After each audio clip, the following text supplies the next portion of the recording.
Squid yang dirilis dalam jangka waktu 3 bulan dari tanggal 17 Plankton pada akhirnya berhasil mencuri resep rahasia Krabby Patty.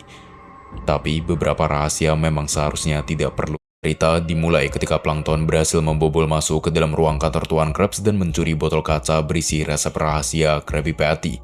Namun, senyuman yang terukir di wajahnya secara perlahan sirna ketika ia melihat apa yang tertulis di atas kertas. Resep rahasia pembuatan Krabby Patty adalah 1 sendok teh ikan teri, 4 cangkir lendir geri, potongan daging kepiting, 2 sendok makan cam atau ikan cincang, tubuh plankton yang dipotong kecil-kecil, 1 cangkir sponge, dan setengah cangkir ikan tuna. Semua bahan yang tertulis dalam resep rahasia Krabby Patty terbuat dari tubuh warga Bikini Bottom. Seketika membuat plankton ketakutan tidak main, tidak percaya dengan apa yang ia lihat. Sial, di saat yang bersamaan, Tuan Krabs datang menghampiri dari belakang. Plankton melarikan diri dari Krusty Krab, meninggalkan Tuan Krabs yang berteriak memanggil-manggil namanya. Saat hendak memberitahukan hal ini pada SpongeBob, ia kebingungan ketika mendapati pintu rumah SpongeBob terbuka sedikit. Di dalam, pemandangan mengerikan sudah menunggunya. Pemandangan yang membuat Plankton menangis tidak karuan dan mempertanyakan kenapa semua ini terjadi. Tubuh Gary yang sudah tidak berdaya tergeletak di atas lantai meninggalkan banyak genangan darah dengan sepatu SpongeBob tertinggal tidak jauh dari sana. Kembali ke tempat perlindungannya di lokasi terpencil, Plankton menceritakan seluruh penemuan mengerikannya pada Karen dan yakin Tuan Krabs pasti sudah berhasil menangkap SpongeBob. Ia mengaku tidak ingin lagi terlibat lebih jauh dengan urusan ini. Namun, Karen mendorongnya untuk menghentikan Tuan Krabs dan meyakinkannya bahwa mereka bisa menemukan keberadaan SpongeBob. Mengklaim sama seperti Tuan Krabs, ia juga memiliki akses ke seluruh CCTV di Bikini Bottoms. Anehnya, dari ratusan kamera, hanya ada satu yang dimatikan secara ilegal, yang dimana kamera itu terletak di fasilitas penyimpanan bawah tanah di Rock Bottom.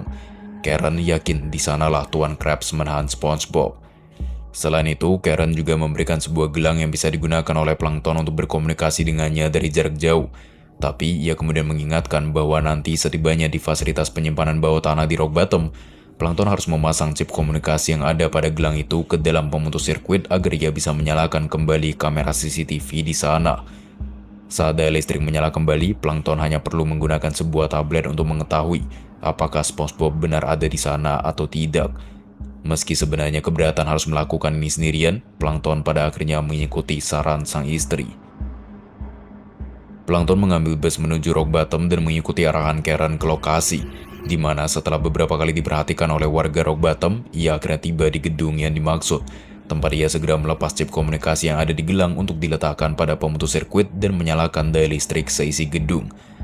Mengecek tablet, ia menyadari bahwa dugaan Karen memang benar. SpongeBob dikurung di dalam sana, sehingga tanpa membuang waktu, ia langsung berjalan masuk ke dalam sebuah ruangan gelap tempat SpongeBob dikurung dengan kondisi 2 tangan terantai.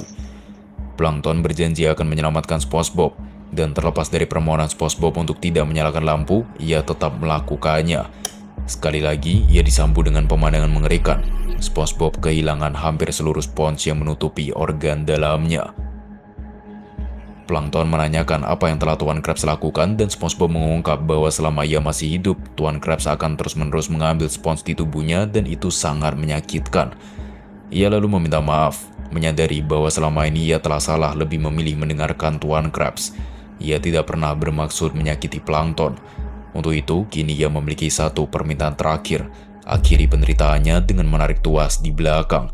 Ia tak henti-hentinya memohon, menghadapkan Plankton pada pilihan sulit. Meski awalnya Plankton menolak, ia pada akhirnya terpaksa melakukannya setelah mendengar permohonan SpongeBob berulang kali. Jeritan SpongeBob menggema di seluruh ruangan, dan saat suasana menjadi hening kembali, Plankton memberanikan diri untuk menatap ke arah tubuh SpongeBob yang sudah gosong.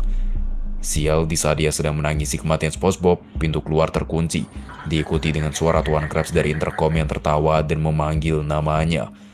Plankton menyebutnya sebagai monster. Namun, Tuan Krabs malah meledek kegagalan Plankton untuk yang kesekian kalinya, mengklaim bahkan Plankton salah saat mengira resep rahasia Krabby Patty bisa menyelamatkan bisnisnya. Nyatanya, selama ini alasan Tuan Krabs ingin menjaga resep rahasia Krabby Patty adalah bukan untuk mempertahankan Krusty Krab, melainkan agar tidak ada seorang pun di luar sana yang mengetahui soal rahasia gelapnya. Sekarang, karena plankton sudah mengetahui rahasia gelap itu, Tuan Krabs sengaja mengurungnya di sana sampai membusuk bersama SpongeBob yang sekaligus menjadi pengingat bahwa kematian SpongeBob ada di tangan plankton. Sementara itu, ia akan melanjutkan pekerjaannya seperti biasa, menyenangkan para pelanggan dan mengumpulkan lebih banyak uang. Belanja bahan makanan telat, sampai masak air doang karena mau cepat. Shopee belanja instan 1 jam tiba aja. Dapatkan promo diskon 50% untuk bahan masakan dan berbagai kebutuhan harianmu. Nikmati juga gratis banyak uang. Plankton terkurung dalam waktu yang lama sebelum akhirnya diselamatkan oleh Karen yang datang menghancurkan dinding gedung. Di sana, Karen mendapati plankton tergeletak lemas, dan setelah melihat tubuh membusuk SpongeBob yang tentu membuatnya terkejut, ia mencoba menyadarkan plankton dan meminta maaf karena datang terlambat. Plankton menjelaskan bahwa anggota tubuhnya sudah mulai membusuk sebagai akibat dari racun yang keluar dari dalam tubuh SpongeBob, racun yang sengaja dimasukkan oleh Tuan Krabs. Ia meminta maaf karena selalu membuat Karen kesulitan. Tujuan ia menciptakan Cambucket adalah untuk membuat mereka bahagia. Karen hanya bisa menangis mendengar kata-kata plankton, berjanji akan membawanya keluar dari sini dan memintanya untuk tetap bertahan. Tapi plankton yang sudah tidak tahan lagi segera jatuh kehilangan kesadaran. Karen bergegas membawa tubuh plankton kembali ke tempat perlindungan dan melakukan operasi pada tubuhnya. Mengklaim dulu plankton sudah memberikannya kehidupan dan untuk itu sekarang saatnya gantian. Ia hanya berharap mesin yang ia ciptakan bekerja dengan baik. Beberapa waktu kemudian, plankton terbangun dalam kondisi kedua tangan dan salah satu kakinya sudah digantikan dengan robot sebagai akibat dari pembusukan. Karen memberitahu bahwa mereka berdua kini berada di tempat yang aman dari pantauan Tuan Krabs dan ia terpaksa menggantikan anggota tubuh plankton dengan robot demi keberlangsungan hidupnya. Plankton berterima kasih, namun pertanyaan pertama yang muncul dalam benaknya adalah di mana Tuan Krabs? Saat mendengar jawaban Karen tentang bagaimana Tuan Krabs terakhir kali terlihat melalui CCTV sedang berada di Krusty Krab dan berencana untuk menutup restorannya hari ini, ia langsung bertekad untuk menghentikan Tuan Krabs. Karen sedikit terkejut, namun kemudian ikut mendukung ketika plankton menyampaikan bahwa ia tidak ingin nyawa orang lain jatuh ke tangan Tuan Krabs. Plankton berjanji akan membuat Tuan Krabs membayar atas perbuatannya demi SpongeBob. Selama ini ia selalu bermain mengikuti aturan, tapi sekarang ia tidak peduli lagi. Ia akan menggunakan robot ciptaannya untuk memastikan hari ini sebagai hari terakhir Tuan Krabs menginjakan kaki ke dalam Krusty Krab. Di malam yang sama, Tuan Krabs berjalan memasuki Krusty Krab. Seusai menghitung uang di ruang kantor dan saat sedang dalam perjalanan keluar, Tuan Krabs tiba-tiba diserang oleh robot plankton yang mencengkramnya dengan sangat keras dan melemparnya kembali ke dalam ruang kantor. Tanpa ampun, plankton kemudian mematahkan kedua tangan Tuan Krabs dan melempar tubuhnya keluar. Namun, Tuan Krabs masih saja tertawa. Tidak menyangka plankton akhirnya berani melakukan ini setelah sekian lama. Mendengar ancaman plankton yang menuntut pembalasan dendam atas kematian SpongeBob, bukannya ketakutan, Tuan Krabs malah balas meledek, mengatakan plankton tidak akan bisa menghidupkan kembali SpongeBob dan menyadarkannya bahwa semua sudah berakhir. Ia sudah mendapatkan apa yang ia inginkan, uang dan kematian SpongeBob. Di saat-saat terakhirnya, ia berusaha membuat plankton sadar bahwa plankton bukanlah siapa-siapa, hanya untuk berakhir terbunuh di tangan plankton yang membelah dua tubuhnya. Di hari berikutnya, warga Bikini Bottom digemparkan dengan kabar kematian Tuan Krabs yang tubuhnya ditemukan di restoran Krusty Krab. Insiden ini terjadi tidak lama setelah kabar menghilangnya SpongeBob SquarePants yang sisa-sisa tubuhnya sudah ditemukan. Setelah pencarian selama 6 minggu lamanya, mereka akhirnya berhasil menemukan sisa-sisa tubuh SpongeBob yang sudah membusuk di sebuah fasilitas penyimpanan di Rock Bottom, sekitar 26 mil dari rumahnya di Bikini Bottom. Squidward ikut terkejut mendengar kematian SpongeBob. Namun sesuai permintaan kedua orang tua SpongeBob, berita tidak bisa menyampaikan detail lebih lanjut mengenai kondisi jasad SpongeBob. Pihak berwenang kini hendak melakukan interogasi pada plankton untuk menemukan petunjuk mengenai hubungan di antara kasus kematian SpongeBob dan Tuan Krabs. Namun keberadaan plankton tidak diketahui. Sebagian orang percaya bahwa kasus pembunuhan ini mungkin telah direncanakan sebelumnya sebagai akibat dari ketegangan antara hubungan Tuan Krabs dan plankton yang telah berlangsung selama beberapa dekade. Namun hingga saat ini masih belum ada putusan akhir yang dikeluarkan. Di tempat persembunyian bersama Karen, plankton menyaksikan berita barusan, di mana di sini Karen mengatakan bahwa ia telah membocorkan seluruh rekaman CCTV yang menunjukkan kejahatan Tuan Krabs. Sampai pada saat ketika Tuan Krabs akhirnya dianggap sebagai monster dan secara resmi dinyatakan sebagai pelaku pembunuhan SpongeBob, plankton akan terus disalahkan. Karen meminta Plankton untuk jangan khawatir, akan ada waktu ketika seluruh warga Bikini Bottom menganggap Plankton sebagai pahlawan. Di sisi lain, Patrick menemukan sebuah guci berisi abu Gary di dekat rumahnya, seketika membuatnya menangis.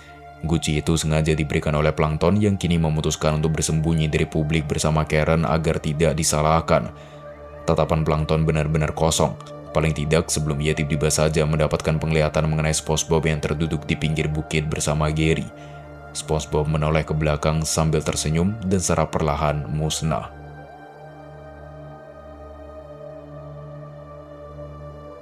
Berakhirlah kisah The Secret Formula. Sebenarnya webtoon ini memang mengembangkan salah satu pertanyaan terbesar di kartun SpongeBob SquarePants. Apa isi resep rahasia Krabby Patty? Mengingat kita tidak bisa menemukan ayam atau sapi di bawah laut. Salah satu teori gelap yang paling terkenal adalah bahwa Krabby Patty sebenarnya terbuat dari daging kepiting. Teori ini didukung dengan bukti bahwa kita tidak bisa menemukan kepiting lain di Bikini Bottom selain Tuan Krabs dan ibunya, Betsy Krabs. Para fans percaya Tuan Krabs menangkap para kepiting lain untuk dijadikan sebagai bahan utama Krabby Patty. Lebih lagi, jika kita memperhatikan bentuk restoran Krusty Krab, kita akan menyadari bentuknya serupa dengan perangkap kepiting. Tapi teori ini terbantahkan dengan kemunculan sebuah file berisi resep rahasia Krabby Patty yang diklaim terbocor dari Nickelodeon sendiri. Semua bahan yang tertera tampak normal, seperti roti, daging kepiting imitasi, keju, saus tomat, mustard, selada, tomat, acar, bawang, dan lain sebagainya. Tapi para fans masih belum puas sebelum mereka menemukan teori gelap. Untuk itu, setelah melakukan penggalian lebih dalam, mereka mendapati bahwa daging kepiting imitasi, yang sudah pasti bukan terbuat dari daging kepiting asli, adalah daging yang terbuat dari ikan. Ini artinya warga Bikini Bottom yang didominasi oleh para ikan memakan sesamanya setiap kali mereka memesan Krabby Patty. Jadi bagaimana menurut kalian? Silahkan berpendapat aja di kolom komentar di bawah. Request bisa dengan reply komen yang kami pin atau DM ke Instagram kami di @room1. Jangan lupa untuk kasih like kalau kalian suka.